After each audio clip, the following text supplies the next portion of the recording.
So we have Dan. Dan Lutes is a senior business development manager at TCI. He has over 25 plus years experience in finance and also more recently technology staffing. And his fun fact, I asked everybody their fun facts today, and he loves the show Ancient Aliens. So I knew there had to be some ancient alien people in here. Yeah. And then Michael Newkirk, I'm going to start with Michael actually. Michael Newkirk, National Sales Director at Experis Health. And he has over 25 years experience in staffing and recruiting and in technology as well now, more recently, right? The whole time. And he's also an Ancient Aliens fan as well, but he also lived 20 years in Nashville, Tennessee, and has more recently come back to Louisville, Kentucky.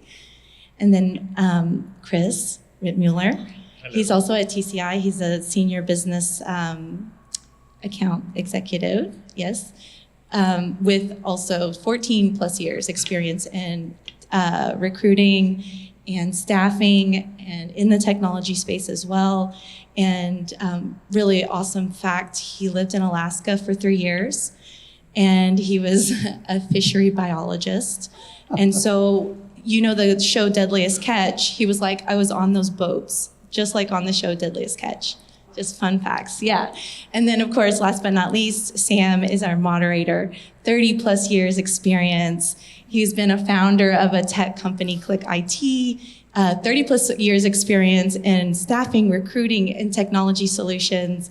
He's now a senior vice president of ASB Resources. We're an AI and data company and also interim staffing company here, based out of New Jersey, but also here in Louisville, Kentucky. He was a lead guitarist on a touring group, part of a touring group, and he was also ride Harleys in a group as well. Yeah. So we have a really fun, this ought to be a really great session, very, very interesting personalities. Please take it away, Sam. Thanks, Sarah, I appreciate that. Folks, today this is all about you. I found out 30 years ago when I started my first technology company. I've been very blessed. It was just an idea. I started a technology company. I never owned a computer, so go figure, right? But what you learn in life is you hire people smarter than you are. So I've been very good at that in my life. But this goes back so far. I mean, things have changed so dramatically. I mean, I remember the day if one of our clients that came to us and said, look, I'm having trouble on an issue over here. I need people. How did we find those people back then? Some of you will never know this, never experienced this. We would post something in the newspaper about the job description, hoping resumes would come in, go to the mailbox and hope you had plenty of resumes, putting them in a rolling filing cabinet under COBOL or Visual Basic or C++. Three-tier technology was coming out, and Al Gore had almost invented the internet. So, I've seen all types of things. And so we've gone all the way from that spectrum, all the way to agents, AI agents, assisting recruiters in the recruitment process. So it's very dynamic, and I'm very interested in your all's perspective. What I found out many years ago, recruiting sometimes gets a bad rep, let's face it. Right? But what I found out in my profession, it's a very personal thing, quite frankly. You are helping people advance their careers. You're helping clients get projects done that they couldn't complete it on their own. And you can affect people's families and the outcomes and things of that nature.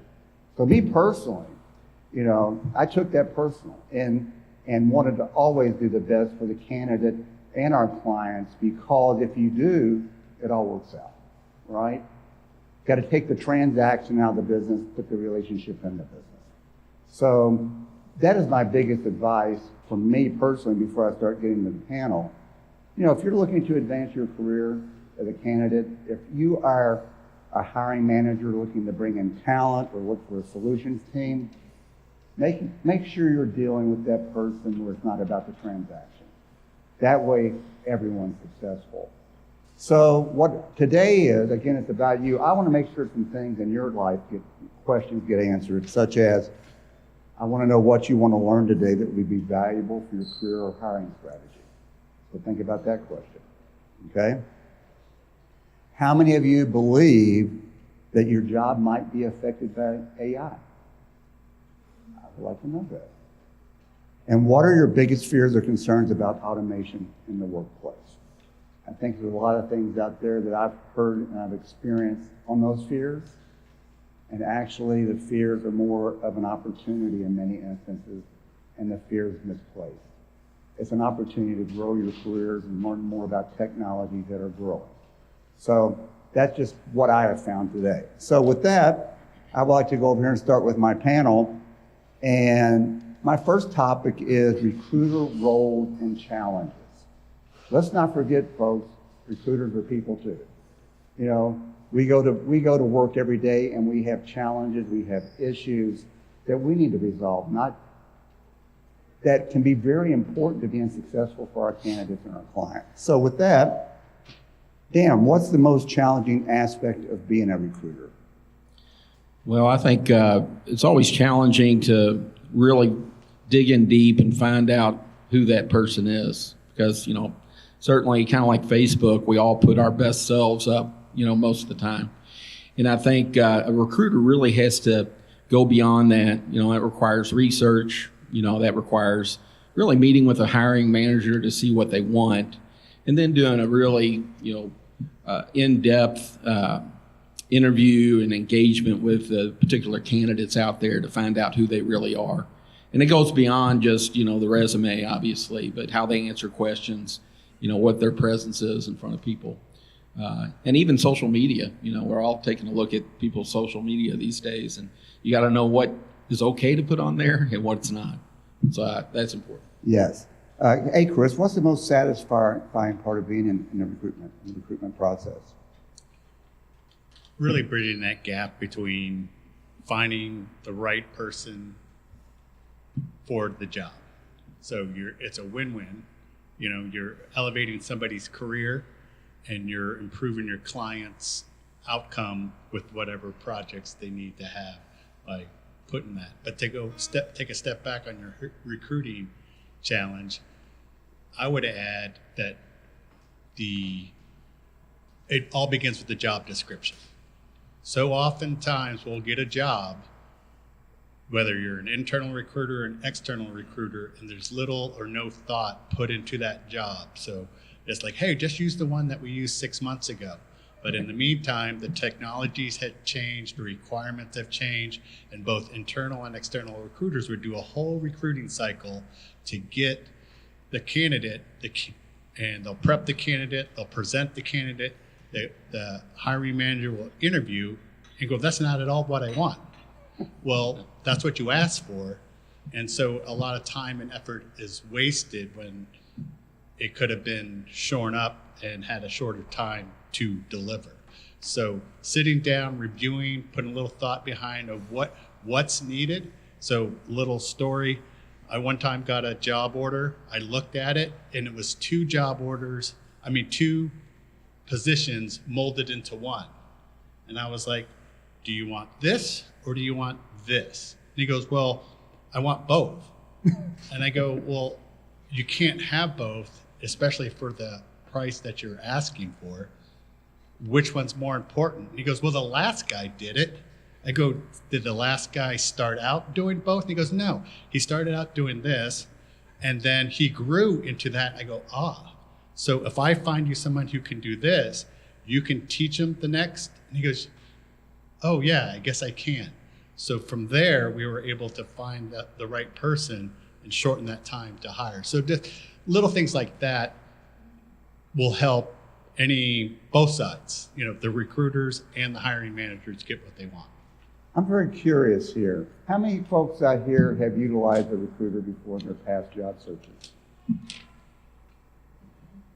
A few? A few. How many are hiring managers here? Up there? Okay, over here? Okay, awesome. Let me ask you about this as well. Let's go over here to Michael. I think candidates and hiring managers may be interested in this as well. How do the recruiters identify and screen candidates effectively?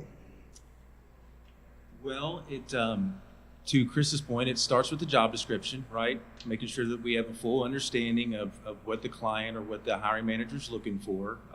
And it's beyond that written job description. But outside of that, I mean, the short answer is we have to have conversations. And so you have to be a good question asker, because most of the recruiters out there aren't technical. And so they're tasked with not only finding and identifying technical people, but then screening them to find out if they're any good for that position, right? So that's pretty tough for a non-technical person to do. So you've got to become a good question asker. You've got to really dig in. You've got to spend time with, with the candidates to understand what they're doing. I've worked with a lot of recruiters, and they feel like they can do all of that in 10 minutes. I would say that if you're really screening a candidate for a position, it's a 30-minute conversation initially. And a lot of it is asking uncomfortable questions. You know, people on the resume will talk about what their team did. Okay, great. Played baseball. What was your position? What'd you do on that team? I need you to be very specific about it, because then my non-technical self has to go and have a conversation with somebody else who's probably not technical on the sales end to go and translate that to their client, right? So, did I answer your question there? Did he answer your question? Now, here's something interesting also. This may ring a bell for many people. I can't tell you how many times I've heard this question in my life. You're talking to a candidate, a client, they've got a project solution they're needing to get solved. We may not have the person available immediately. We need to recruit that person, right? So I'm talking to the client and I'm asking, okay, let's really dig deep here. What's the most important thing? What can this person do for you that can help you be successful and get your project delivered on time, right? So everyone's got a goal here. The client's got to succeed, and the candidate's got to feel that they have a fulfilling role in what's happening. I can't tell you how many times I've heard this. Well, Sam, I really need someone with 5 years experience. How many times y'all heard that? Don't tell me if you said it, but I just want to know if you've heard it. Right? So, my question to someone on this panel is, things have changed, folks. You know, people don't go and get the silver watch anymore, right? They're there actually because the technology is so changing to be in a place where they're going to learn and grow. And if they get to a point they can't grow at your organization, which is your responsibility as hiring managers, don't blame them if they don't stay there 5 years, right? So how do you all go back to a client that's looking for a person with a resume that has stints on it of 1.5 years, 2 years, things of that nature? How do you deal with that? Who would like to go? Oh, sorry. One thing I think we try to do is really get accomplishments, even if it's a short time frame. That project might have just lasted that long, And so really, what did you accomplish and what was your part in the team to help move it along? I think those things are important. Obviously, kind of back to what Chris said, just a great conversation and, hopefully an on-site conversation with the hiring manager is so vital to our business, because you get a sense not only of what the job requires, but what the culture's like there at the company. And I think that's, devalued some, with all the remote worlds that we had during COVID, and it still hangs on today. I think a lot of hiring managers choose to have people come back into the office because they know that camaraderie and the exchange of ideas constantly is vital to their company in technology. So I'd like to take that one too, because I have this conversation quite a bit. I think you've got to be able to tell the story, right? So if you've got a bunch of positions on there and they're 1.5, 2 year stints, first, is it a contractor role? Did you complete the project successfully? You need to be able to articulate that, and you might need to be able to back that up with client references, right? I have clients that push back on me quite a bit about that when they're hiring for FTE roles. I don't want somebody who's jumped around. Well, why not? Right? I mean, if they've jumped around because they're getting fired, I get that. But, don't penalize someone for taking contractor roles. They're usually gaining experience. They're gaining technical stack that they've worked with. They're learning best practices, maybe some not so great practices, but it's about that successful completion. I would even challenge, right? Because, the pushback is, well, if they were good enough, the client would have hired them. Maybe, maybe not, right? Depends on budget, depends on need, depends on a lot of things, right? And on the flip side, and don't take any offense here, but, if someone's been at the same site, the same location for 10 years, they know that really well. But they may not, that may be all that they know, right? And so, if you want to gain skills and keep sharp, I would say that the contractor route is the way to go, especially, on the front end of your career, right? So I just think you have to be able to tell the story and go job by job. Here's what happened. Here's when I left. Here's why I left. We completed it. You can talk to them. They think I'm great. That brings back something else too I was just thinking about is a lot of times when I'd be speaking with all due respect with my hiring managers, I remember asking the one by the name of Chris, not you, Chris. Chris, do you want someone that's been doing this 5 years not very well? Or do you want someone that's been doing it 2 years that's brilliant?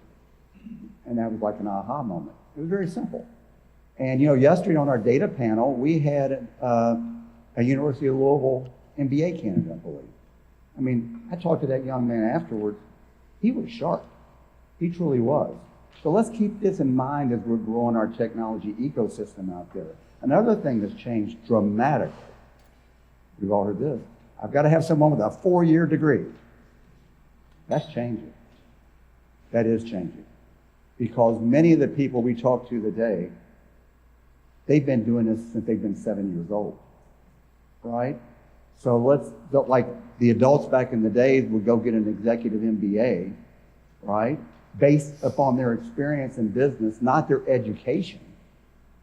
A lot of these candidates are getting their executive MBA starting at 7 years old. Never, ever forget that.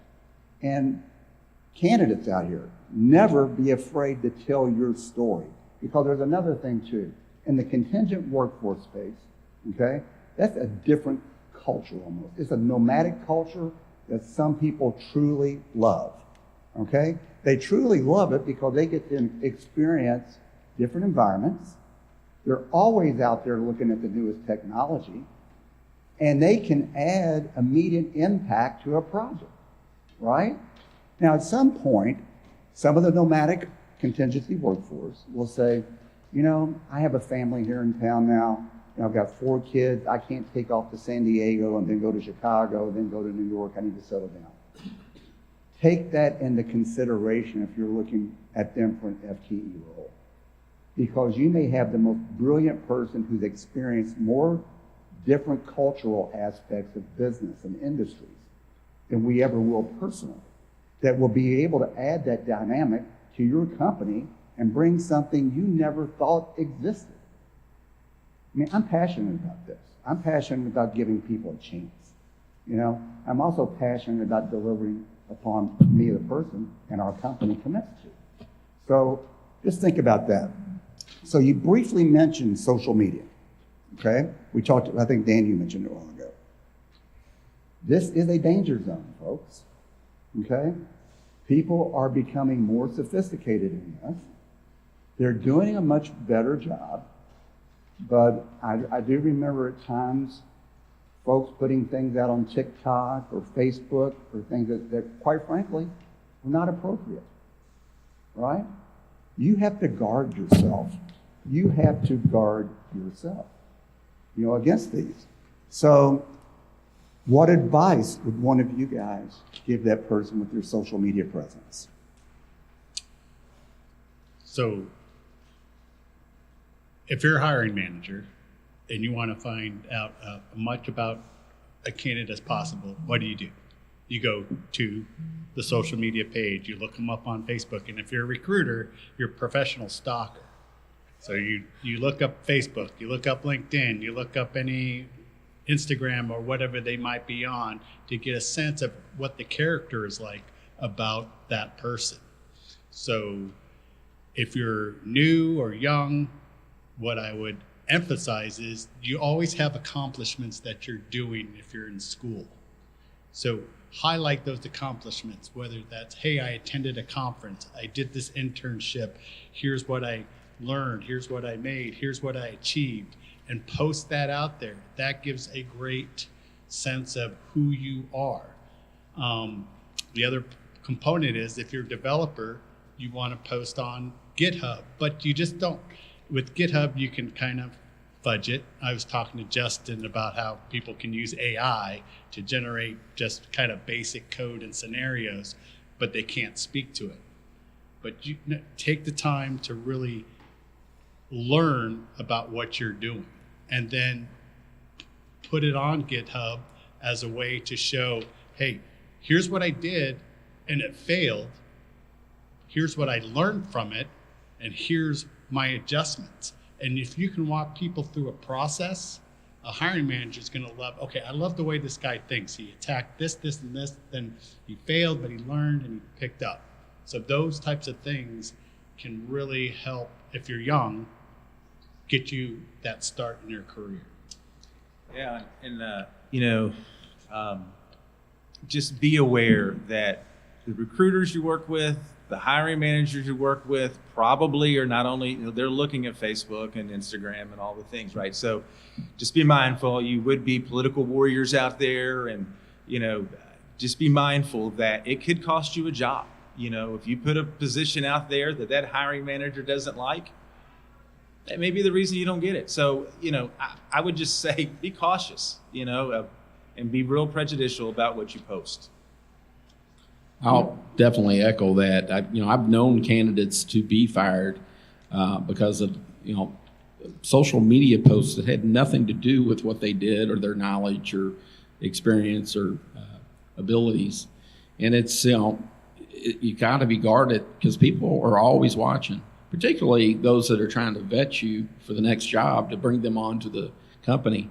So be wary of that. And then on the, a good thing about social media also is, you can utilize it for younger folks in the audience for mentorship. Find people that could be your mentor in your particular area.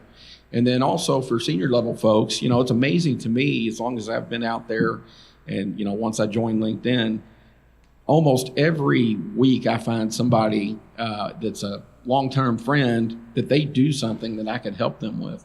You don't even realize that many times, but having a good presence on social media, particularly LinkedIn, but really anywhere, people are always watching, and so you got to be you recognize that. Yeah, and LinkedIn is a little bit of its own animal. I mean, you could probably spend a whole session talking about that, but things like keywords are super important. Just with the way you show up in searches, things like that.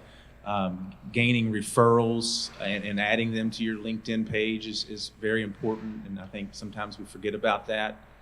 And LinkedIn specifically, it's kind of a short and sweet resume version, right? It's really about what you did, what you accomplished, what problem you solved. It's not a full resume, right? So, Michael makes a very good point with LinkedIn. I'm sure most people, I don't want to assume everyone or presume everyone.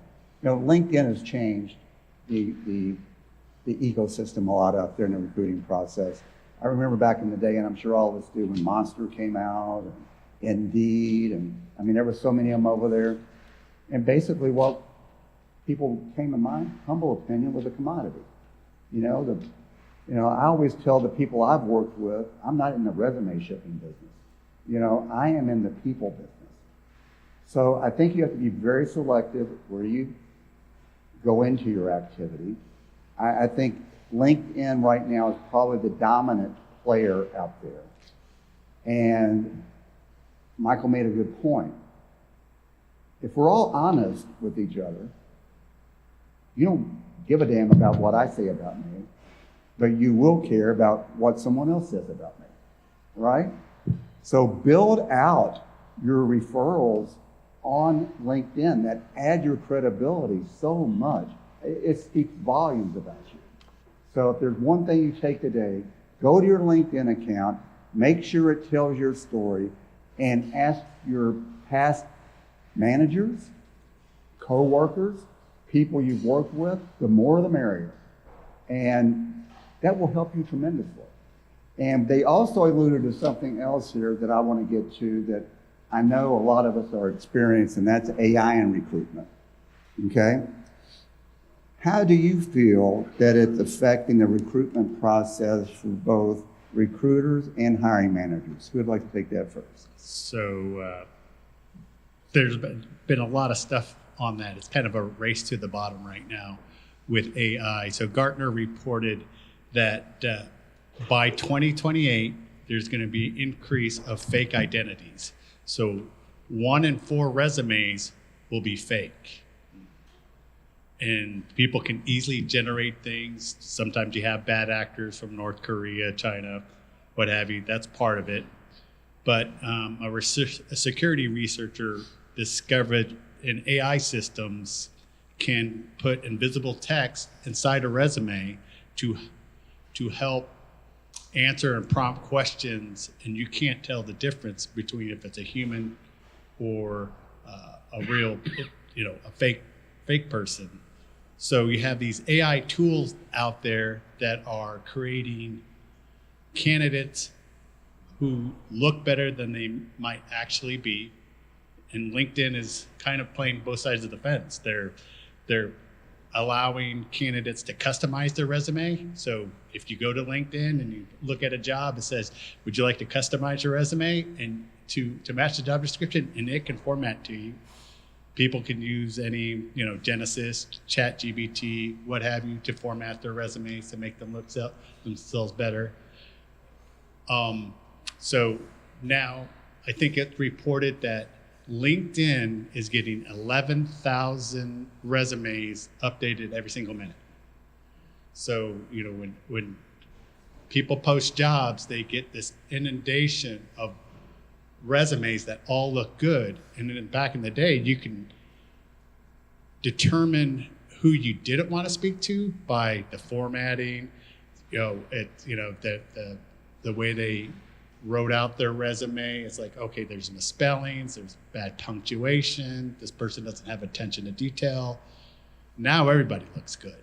So it's both sides are playing the fence of, hey, let's put in these processes to screen in candidates. Let's put in these processes to get myself recognized. So I think we're just in the middle of it, and how it plays out.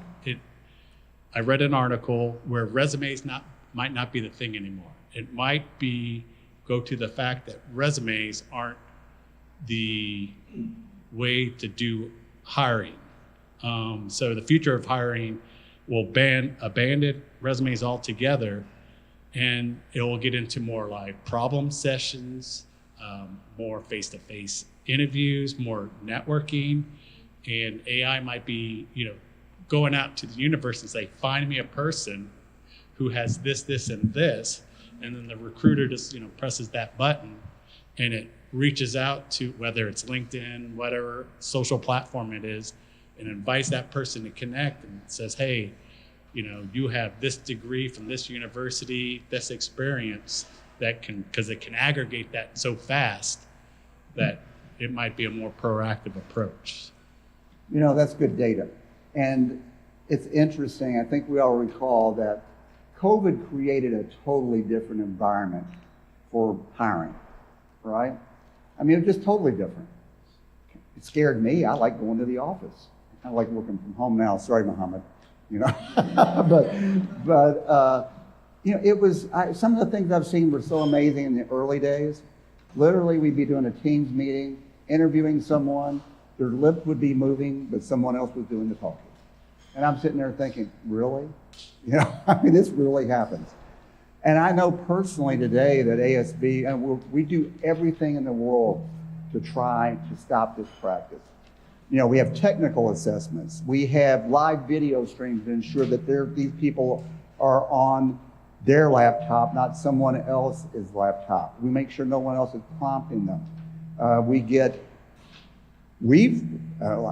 guilty. We've had people that we had interviewed and another person showed up at the client side. Anyone ever experienced that one? Yep, right? So now we take pictures. We get the copies of their visas, their driver's license, everything. But I think the recruiters up here will know that as fast as we're moving on technical assessments and identifying fake candidates, there are others out there that are trying to figure out ways to still cheat the system. And why, I don't know. But here's a very good point or a good question. I'd like to know who wants to take this. Chris, it seems like you've got a lot of study on this. What do we feel are the legal and ethical implications of using AI in hiring, like biases, discrimination, things of that nature? So there was a study done that certain AI platforms can be just as biased as human recruiters. So they were doing a little test run, and all the resumes that came up and it was recommending were white males. So it was just interesting. So you have to be careful on how you employ it and make sure that, hey, it's not screening in or screening out candidates. It's just like any other tool. You know, there's one thing I want to learn more when I get to the question session too, is more and more AI agents are actually reaching out to the candidates, scheduling interviews, and things of that nature. So from a recruiting standpoint, how do you find that? Is it increasing productivity? Is it increasing success rates? Let's talk about that. AI tools, I think. AI agents doing the preliminary screening for the recruiters. I haven't witnessed that, so that's just not something that I've encountered yet. But I will say, kind of going back to the previous question, while all of this AI and automation is good, it just drives up the need for the physical or for the personal interaction, right? This is a relationship business. We're selling people in essence, right? And so, all the references, all the assessments are great, but you got to have those conversations. I think they're even more important now. So I know we've got a couple of hiring managers in the room. If you're working with recruiting firms, put it on them. I mean, that's one of the services that we provide, and there's a lot of companies out there that don't do it. But you can, I would want to see my recruiter's notes. If I'm hiring someone, I would want to say, okay, you've got your resume, you've got your little write-up. I want to see your notes because I want to know if you talk to them, because, and this is going to shock you, recruiters don't always do what they say they're going to do, right? So put them to the test. And I'm a little off topic now, so forgive me, but last I'll say on this is recruiters are a little bit like real estate agents. There's a lot of them out there, and not a whole lot of good ones, right? And so find the good ones that are having these conversations, that are taking notes. It's okay if they're using AI tools, right? Because that makes the conversation better. And it helps to, alleviate the cheating impact that we're talking about, right? Well, the fact is this. My research shows that every major recruiting company globally is researching and utilizing agents to do the initial outreach with their candidates. So, agree or disagree, it is a fact right now. And also from the candidate side of things, that is why it's even more critical that your resume is spot on. Because these resumes, here's what's happening, folks. They're looking at that resume, they're ranking those resumes, they're sending that resume to the recruiters with a ranking from 50 to 100. 100% obviously is perfect. If you get 100% one, that kind of scares me a little bit. But that's how it's happening. So be prepared for that. Prepare yourself for that. Let's talk about some hiring managers' best practices now. What advice would you guys give hiring managers to improve their recruitment outcomes? Well, I think, it's important with engagement, if you are using a company like ours, to have really a detailed conversation, a detailed description about the job, and allow that firm that you're working with to ask all these detailed, they need information to go find that candidate. And Chris had kind of talked about it earlier, how so often we get generic job descriptions on particular roles that don't really go deep into what they really want. And so, I think that's why we kind of make it a mantra to always have on-site interviews with the hiring managers, so we can get a sense of that culture, ask all those questions that we wonder about, and maybe you'll pick up something while you're on site or you're talking to that hiring manager. But again, with the AI out there and all the fluff, we rely on firms like ours to be the boots on the ground for you, because you have so many other things to do, whether you're an HR person or you're handling technology direction for a company. So, let the vetting process lie on us, and then we'll do the personal engagement with that candidate and only bring you the best candidates that we think are available. And, most of these firms and people up here have had enough experience to know what that looks like. So. Yeah, and I would say, spend time on the front end to the point, to his point of, Dan's point of, make sure we understand what you're looking for in the job description. And then the second thing is feedback. Like, I'm amazed, even when hiring C-level folks, of the lack of feedback that we get. I would argue that it doesn't matter if it's a technician on up to the CIO. If you're interviewing someone, give some sort of feedback timely. Even if it's, hey, they were okay, I'm still interviewing, but to just go dark, not only, it just puts a bad taste in everybody's mouth. And it's happening more and more, I feel like, even for, like I said, higher level roles and candidates. But what you're doing is, if you don't offer that feedback, even if they're available a month later and you show interest, they're probably not, because it's an indication of who you are and as your company brand. And so, your recruiting partners are generally trying to help and be of value. We're not just pestering you for the sake of pestering, right? We're trying to understand, how did the candidate do? Are they still in the mix? And if they're not, why? So we can top grade that and get you somebody else to interview. And if it's done, if it's filled, let us know so we can go on about our business and do other things, right? Because when you keep us in limbo, we're not really sure what to do with that, right? And but put it back on yourselves, right? Is that really the brand that you want? Because people talk, you all talk, right? Hey, I interviewed with this company a month ago, thought it went great. It was the third interview, and I've not heard a word. And so it's not a good look, right? Yeah, so it basically, I would boil that down. So I agree with both sides.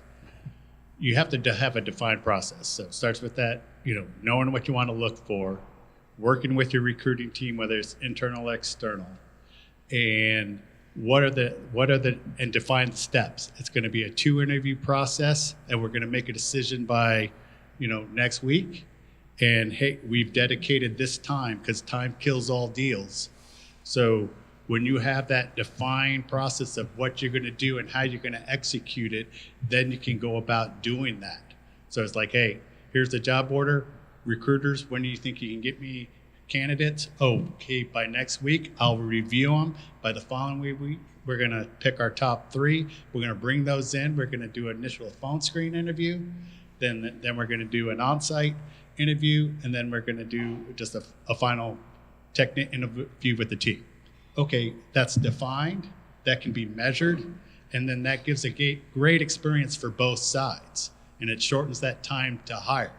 And so whether that candidate gets your job or not, that great experience is a recommendation. It's like, hey, they didn't hire me, but man, I wish they did, because it was a great experience. So that's these are all good points. I'm going to place myself in the shoes of a hiring manager.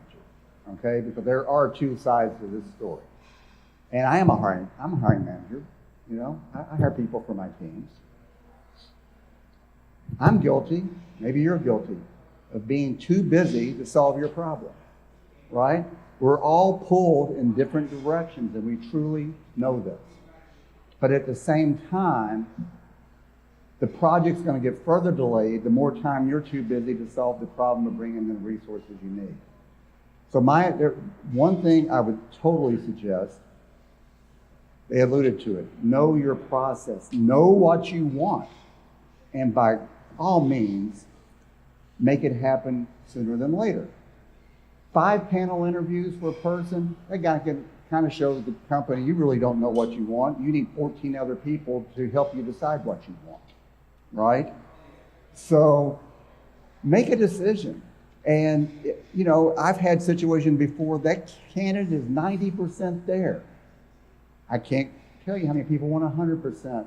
They don't exist. But no, I would really like to have one to contrast and compare. You know, I've run into the situation, let me tell you, the shelf life of a Java developer or a Python developer is a week or 2. If you really think you've got projects like that going on and you can take 3 to 4 weeks to interview somebody, you're in la la land. And quite frankly, you won't be my client very long. Because our teams are going to work hard on this.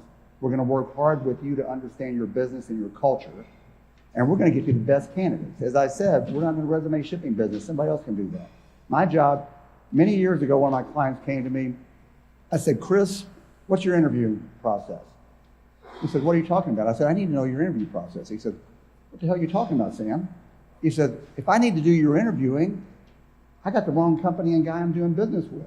You find the people and bring them in. And it worked.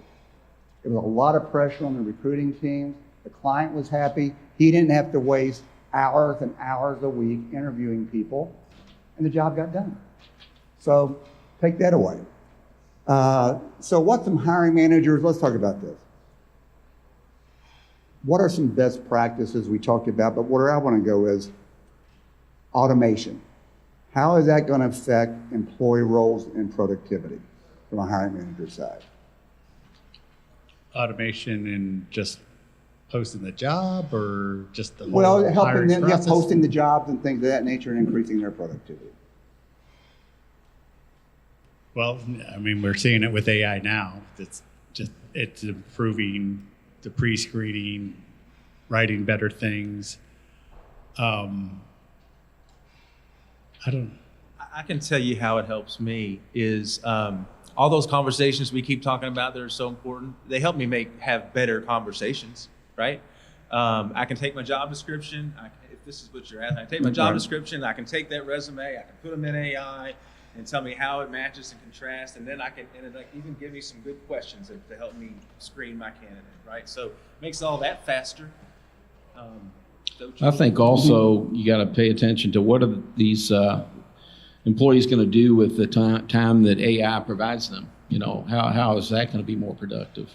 You know, you need to define that. Okay, so AI is taking care of these tasks that maybe are menial tasks, but at the same time, you've got more time to do other things. So you've got to be able to direct them with their capacity in that job of how they're going to use that time and have some sort of reporting mechanism on that as well. Well, in our brief amount of time left, I want to ask, this is an important question for people looking to change careers, and that is, what is the best piece of career advice for someone seeking a new role?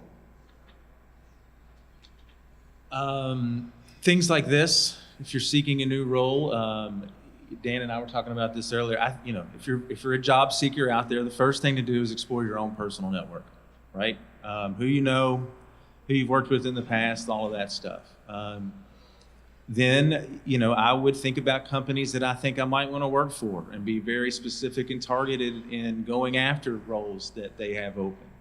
And the last thing I'll say before I hand to these guys is I would identify, I tell people, find 2 or 3 recruiters that you like and trust.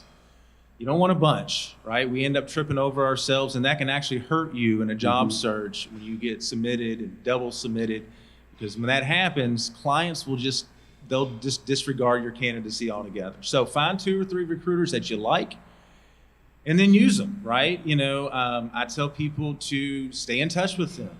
Recruiters should be staying in touch with you, but it's a two-way door.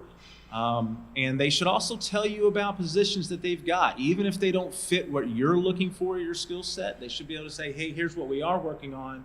It gives you a sense of what maybe the market is doing, right? I think that's great advice. I would just add that when you're utilizing your network and you're researching a company that you would love to work for, and you're finding people on LinkedIn, reach out to them and just say, hey, and you're not looking, don't approach it that, hey, can you help me find this job? But more reach out and say, hey, I'm curious. I did a research on your company. This is what I discovered. I'd like to get your thoughts about how you like working there, and make it more personal. And then if the conversation leads to something that's there, then further that. But that's just a great way to expand your network at the very least. Well, I'm going to close with this statement. If you remember nothing else, remember this. Because Chris taught, I noticed everyone looked around. So Chris brought this up. And people who know me, never, if I'm interviewing you and you're sitting down and I say, tell me what you know about ASB. I'm done. Because there is so much research available out there. You know, research the hiring manager. Never go down and sit down and say, Leslie, tell me about yourself. I mean, you should be telling them about themselves. You should be telling them about the company. You should be telling them how excited you are to work for this organization and the products you're developing. That's how you keep people's attention. Let's get rid of the bullshit. Let's get to the point, right? You want a job, they want a solution. We can help each other if we do our research and get our jobs done. So with that, I want to open it to questions. Oh, microphone. I have two questions. The first question is, what do you guys think about LinkedIn premium subscription? Are there any advantages with that? The second question is, Monster and Career Builder recently filed for bankruptcy. I just want to know your opinion, what is going on, because they are very popular sites. I'll take that second question first about Monster. I'll be honest with you, I haven't looked at a job board in years. It's just not a part of my process. It's not the way that I go about, and I'm more on the sales end of things these days, but it's just not the way that I go about my recruiting process. It's, you know, I use my network, right? I use former employees, things like that. But I haven't logged on to Monster or a job board in probably 3 years at least. Yeah, I mean, Monster and Career Builder merged, so they're re-emerging. Whether that plays out to be something better remains to be seen. What was your first question? LinkedIn premium subscription. Is it worth it? From a hiring standpoint, or from the candidate. from a candidate standpoint? Is it $40 per month or $30 per month? Yeah, there's all. So I think right now there's limited jobs. There's tons of candidates. And so you're competing against, not only are you competing against a ton of great candidates, you're competing against all the cruddy people who do AI their resume or fake candidates. So that goes back to using your network to rise above. The premium services, I read this past week that, you know, LinkedIn, all these organizations are marketing certifications, and does it help? So far, the research says no. The premium services, does it help? It plays into your psyche that I'm doing something a little bit extra, so it's going to help, but I don't think there's any real proof out there. You know, if you have an extra $30 to spend, okay. If you don't, I would utilize the network first. Next Yeah. question? Yeah, I have one. Wait, another, I thought we had some hands back there. I was right here. Okay. So I'm director of InfoSec, so I've been doing AI policy work for like crazy. And a lot of the standard policies out there will say something about not using AI. Like, you can use AI for a lot of things, but do not use it for analyzing humans. be it performance or be it recruiting. So we guys had a lot of comments of where you were using it. So I wanted to kind of get some understanding of what those distinctions, what the actual laws out there are. We're looking that are prompting these kinds of templated suggestions of keeping those types of activities out of using AI to make decisions. Get your comments there. I'll take a stab at that one. The way that I use it is just, like I said, to compare and contrast a written resume to a written job description. That's really the extent that I'm using it to screen someone. So I'm not using it as a decision factor for me. Now, if the analysis came back and said, this person doesn't match up at all to the job, I may not call that person. But probably I'm still going to call anyway and have that conversation and use AI to give me some smart questions to ask, right? And so, I'm not using it to rule people out, but I'm using it as a kind of a gauge.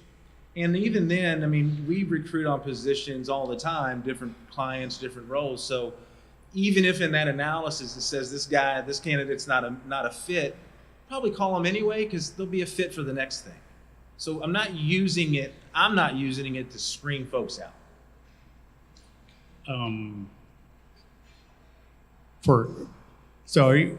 I just want to understand a little bit better. So you write AI policy?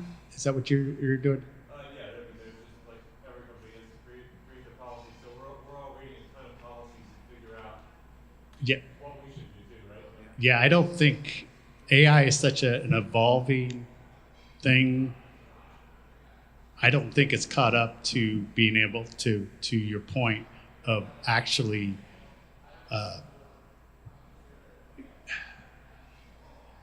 using it to screen out fully candidates in or out, because it's all about the data, right? So if your data is coming in, look at what Elon Musk did, and he tried something on and it just went off the rails about, well, you can read about that. But AI is changing so fast, and your data, how you structure your data to get to what you want. So that LinkedIn report about AI was just no more than effective than a human, and it actually was somehow it created a biasness towards white males and screened out everybody else.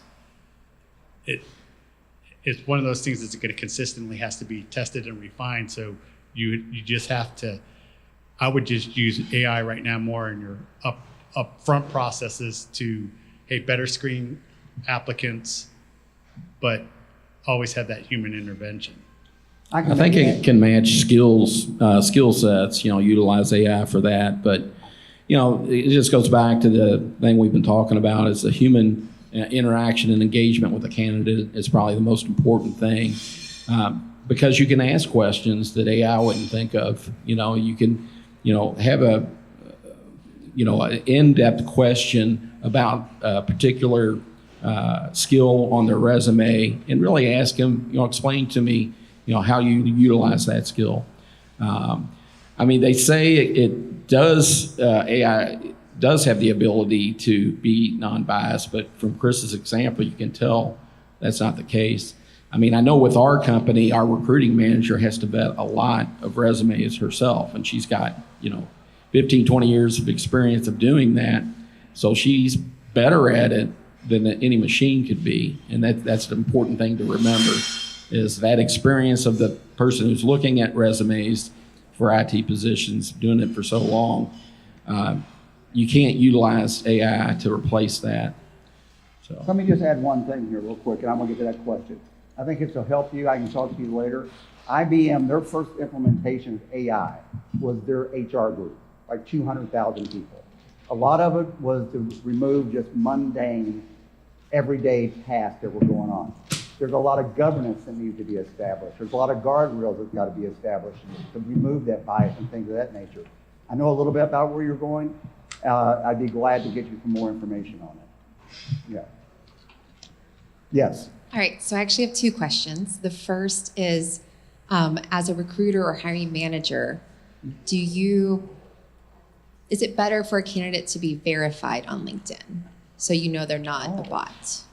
And the second question is, as a candidate, I prefer to have an in-person interview so I can meet people and really see the culture and see if I'd be a good fit.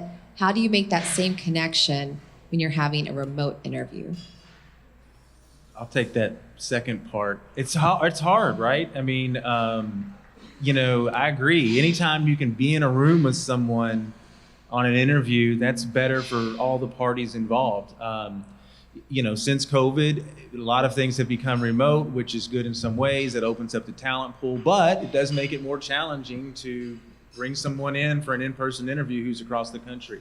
If you've got the budget to do it, I would, you know, I think that's a great way to further screen and make sure. But it's tough. I mean, you know, we're all on the sales end of things, and so we're in a relationship business. And, you know, from our day-to-day, I went from being in front of my clients in the same room with them to now we've got a screen, right? And it's tougher to build that relationship. It can be done, but it just takes longer, and it probably takes, I don't know, maybe some bumps and bruises along the way to build that relationship that way. On the verified piece, I'm gonna let one of these guys take that one. I think it's essential to do verification, particularly before that interaction, the in-person interview or the remote interview, particularly for the remote interview. But there are plenty of companies that handle that to do verification on employees requiring driver's license, things like that. They can do that screening for you to take it off your plate. But I do think that with the world of AI we're living in, I think it's essential that you do that verification and not waste time, up front. I think your question is about LinkedIn verification. LinkedIn verification, Okay. right? Who here has their profile verified on LinkedIn? I'm curious. I see two. That's it. Okay. Yeah, I don't. Me personally, when I'm looking at candidates, and I keep getting that request to be verified, so I don't know. There's other ways to figure that out. I think more it's, for me, the verification. I get so many sales calls in my InMail, and if they don't have a picture, they're out. It's probably a bot. If I'll Google search people, so it's like, hey, Lisa Smith with this company, and I can't find you other than this little fake LinkedIn that came through. So does it cost money? Because I haven't done it. No, Okay, but well, yeah. let me go back to that real quick because I'm with the majority. Okay. When I looked at this verification, it does pop up. Okay. And we spend a lot of money on LinkedIn. I will say that. Personally, I thought it was getting too personal.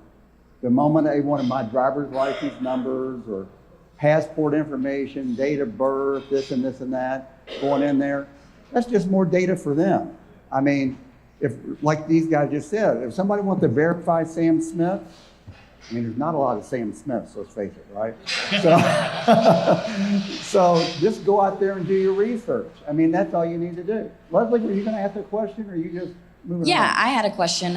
Earlier, you guys were talking to the point of people's social media footprint and what they do post, and if they overshare, and sometimes some of the content may be questionable for their professional careers. Do you guys have, an opinion on someone who has very little to no social media or footprint at all on the internet? Is that a red flag as well as having too much? I find it suspicious and also smart. And would you recommend privacy settings for content that may be political in nature or something that may be questionable for their career? I would block anything that I could that's going to cause an argument. Right? I mean, just to be very blunt about it. Nobody cares about your opinion on social media if you're trying to get a job. True. Any other questions? Oh, one more back there. Go ahead. El Toro's got lots of questions. Somewhat in that vein. Well, my question is, have you seen many candidates to get through? My mind just went directly towards, okay, my profile, my online persona is not immense. So while I'm looking for a job, do I create an SEO-driven website for myself? How popular does that concept is that in your world? Do you see people doing that successfully? What are the other ideas that I'm not thinking of that do get people kind of that credibility online? So yeah, if you have the resources and the skill to create something like that, why wouldn't you? You're just promoting. We all have to be self-promoters of what we do and our accomplishments out there. LinkedIn is just an easy platform for everybody to get on, from recruiters to hiring managers to people that are out there to showcase their wares. But if you have a website, GitHub, whatever else to strengthen that, then yeah, by all means, it's just another data point that someone can go to. I guess the real question is, or not the question, but the real challenge is, in today's environment where there's so little jobs but so many candidates, how do you bubble yourself up to the top? But the other thing about that is, that's a good point. That was actually one of my questions about personal websites and portfolios. Now, on the UX side of things, you see those portfolios a lot, especially in marketing groups, things of that nature. That's brilliant. But the thing about it is like my granddaughter's 12, has her own YouTube channel, okay? There's a lot of people out there that if you can bring value on those platforms, you will stand out if you're bringing value. So I concur with you that if you can build a portfolio that shows your strengths, do it. People will look at that. Now, who knows? You may become an influencer making $300,000 a year. I don't know. But, I think I do encourage you. That was a good question. I think another value too is if you do post something, particularly on LinkedIn, show the positive aspects. Like if you do volunteer work for an organization, things that are outside of work, maybe that paints a better picture of who you are, because we can all be assessed by the skills that we have, but who are you?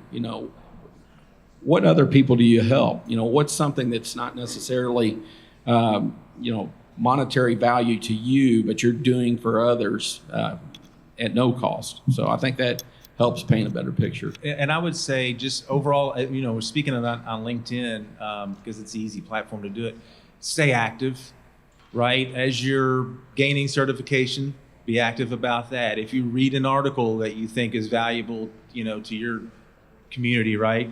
Post that. So just any traffic that you can create, I think is beneficial. Okay, if there are no more questions, we'll wrap it up. I know we're close to lunchtime, and that, it's like being close to cocktail hour. So you want to get things wrapped up and get on to lunch, I'm sure. But thank you all for your participation. I greatly appreciate as a sponsor here, and as a board member, I appreciate your all input. I appreciate your all support of the Louisville community and of Talk. So thank you very much. Thank you all.